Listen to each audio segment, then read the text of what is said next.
Alita Battle Angel is produced by James Cameron and directed by Robert Rodriguez and is based on Yukito Kishiro's popular manga series. In the year 2563, a scientist played by Christoph Waltz finds a damaged female cyborg in a trash heap. He fixes her up and names her Alita after his deceased daughter. She has no memories of her past and must learn to navigate this new world of robotic limbs and bounty hunters, battle royale races played on rollerblades, and evil scientists and entrepreneurs. I've never read the manga series and I didn't have very high expectations going in, but I was still disappointed. I didn't really like the film.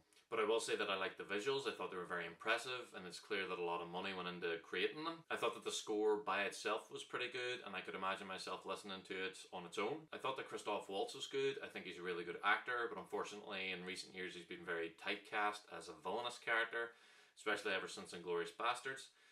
Which I think is a mistake because he's very likable and charismatic and he works a lot better in roles like this. Now I'm going to talk about the things that I didn't like, starting with what I found to be the most prominent to me.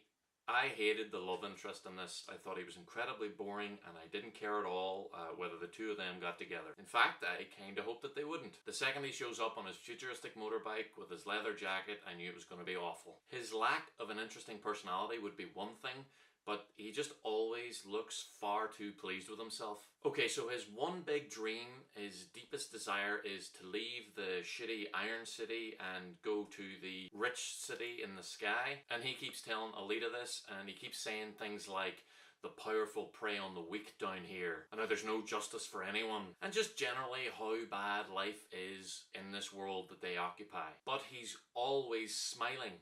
He acts like a cool guy and everything he does is awesome, and he has a gang of friends and he plays extreme sports and he has all these powerful connections. Every other line out of his mouth is something along the lines of, come on, I want to show you this awesome thing. The things he says and the way he acts aren't congruent at all. I also didn't like Alita.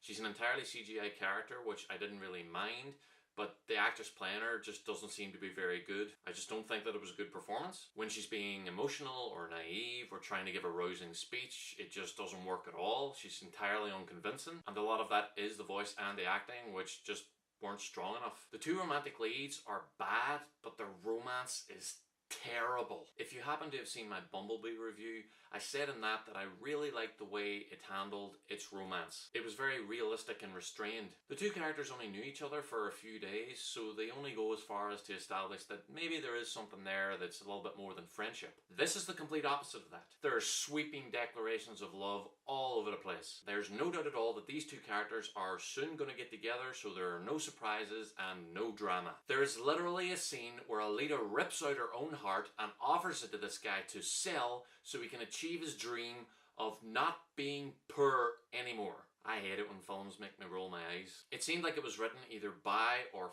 for teenage girls, like 13 to 14 aged teenage girls. He smiles a lot and flicks his hair and she stares at him like she wants to eat him.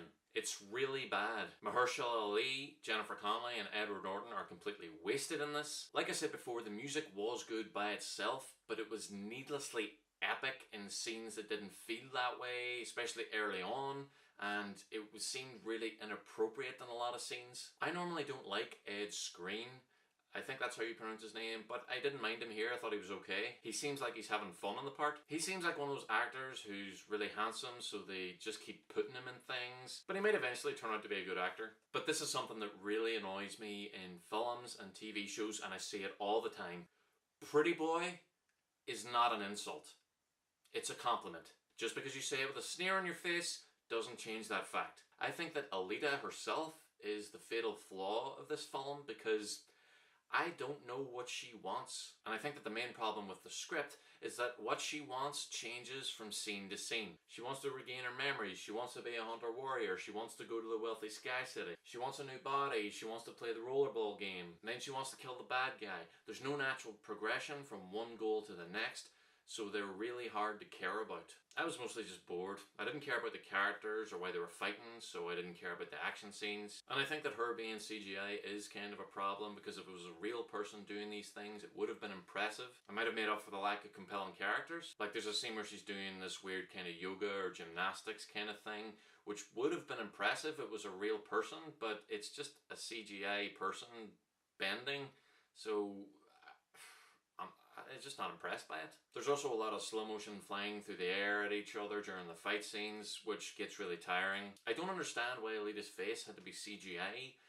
She doesn't end up even looking like the actress who plays her, and the movement of her arms and legs looks fake as well, which doesn't make sense because I'd assume they'd use motion capture for that sort of thing. So in the story of the film, people keep talking about this event, the Fall, which caused the Earth to be devastated, and now there's only two places to live. The crappy Iron City, where the story takes place, and Zalem, which is a city in the sky which hovers over Iron City. It's never really explained how it floats there, but anyway. So the Fall turns out to have been a war with Mars, I think, and Alita was a soldier or a weapon or a Martian.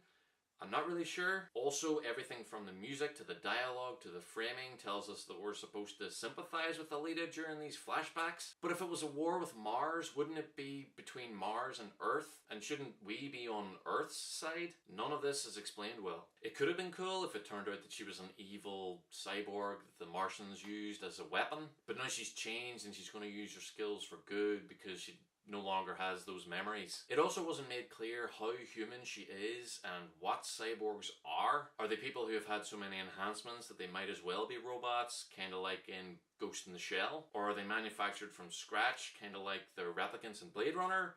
Or is it a bit of both? And what's the deal with humans and androids falling in love? That's not explained. I don't think I was the only one wondering whether our two romantic leads would actually be able to have sex at some stage. I'm just saying. The other big problem with this script is that there's just too much going on.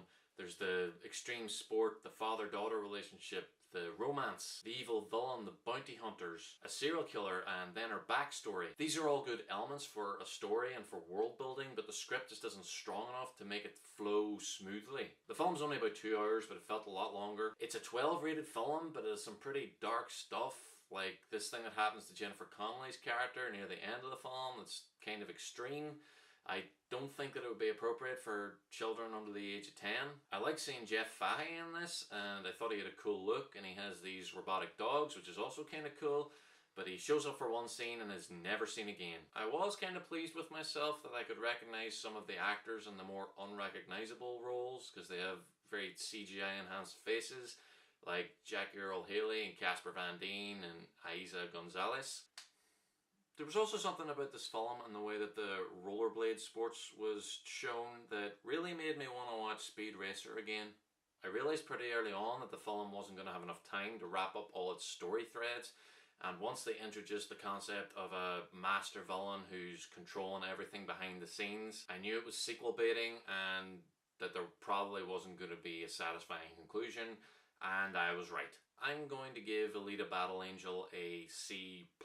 The script really needed a couple of more drafts to focus up on the more important stuff and to give Alita a more defined character. It should have focused more on the father-daughter relationship between Christoph Waltz and Alita, and less on the romantic relationship, which should have been much more subtle. I thought that it was going to be a kind of sci-fi twist on the Pinocchio story, but it had elements, but didn't really end up being like that at all. I obviously didn't like the film, but the reason I gave it a C+ is because I could appreciate what James Cameron and Robert Rodriguez were trying to do.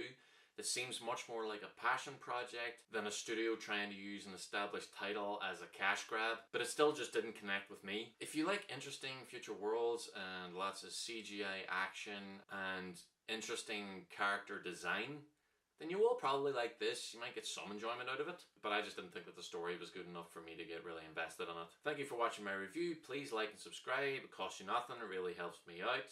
Please comment down below. Let me know if you've seen Alita, what you thought of it, if you agree or disagree with any of my points, or if you have any points of your own. And let me know what's your favourite film that deals with robots and cyborgs as a story element. I'll be back soon with more reviews, and I will see you then.